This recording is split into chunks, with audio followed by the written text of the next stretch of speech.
What's important to us is putting the Isle of Man on the map for hospitality. So we've done a few things in the last few years that are really trying to champion the island as a hospitality destination. So moving to North Quay means that we have a kitchen, so we can now do food, but it also means we have a fantastic outside area on a pedestrianised portion of the quay in summer. And we most recently did a takeover with Outlier Distillery, where we went to Lucky Cane, a very famous cocktail bar in Islington, and did a takeover where everybody was drinking Isle of Man produce, they were getting served by Isle of Man bartenders, and they were being told the story of Manx hospitality. So new things on the island tend to do quite well. The hard thing is staying relevant, which is marketing strategies and how you retain your customers, reward your customers. Now we're seeing consistent business with the corporate sector, and stag do's, hen do's, tourism is a big one for us. And people buy people right. You need to keep a good reputation, and customer service is 100% the focus in that respect. So your Google reviews, your Facebook reviews, your TripAdvisor, that's key.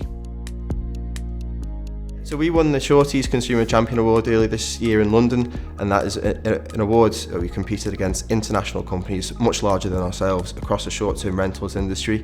It's a big achievement for the team, and it's something we're really proud of. Technology is key in trying to develop a business, and especially in the society we live in today. So this year we've just implemented a digital guidebook which goes out to all of our guests who are staying with us.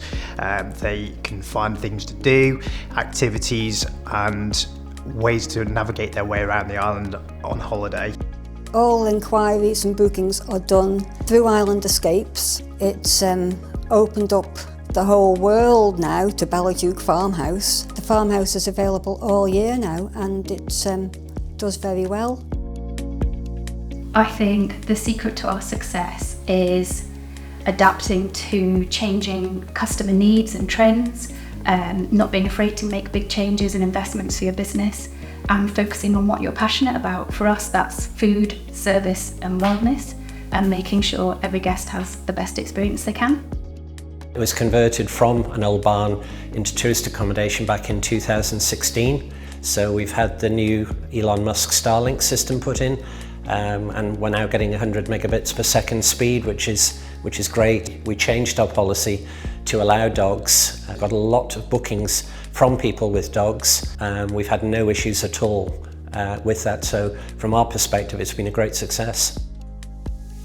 So it's a farm shop style deli. Like what we're trying to do is support local quite a lot, like all the local producers, and try and find products that are a bit different and a bit unique for what you won't find in the supermarkets. We do quite well with the Manx Museum. We get quite a few tourists, that come up from there, they grab a coffee, sit outside. They like some of the Manx products we do. They buy like the Manx honey from Honeyman to like take back home, and little gifts, and hopefully we're going to be doing Isle of Man hampers and things like that as well.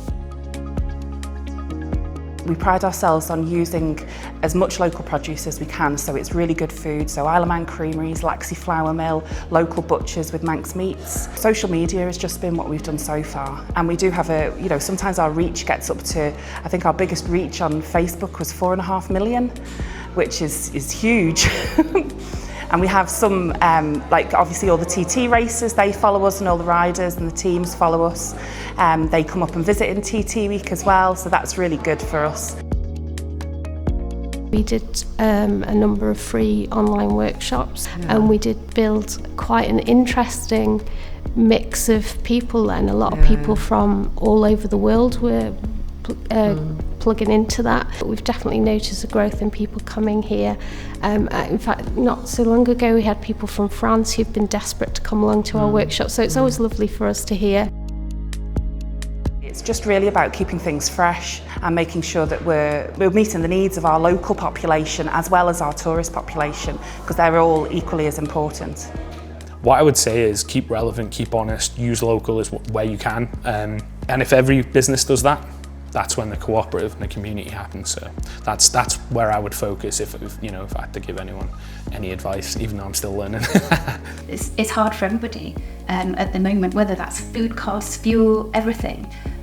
But it's so important to still have these businesses there, and we need to support them to keep them going. We want to recognise how amazing the island is to live and work, and I think that you know, it's for everybody else to get involved and play their part too.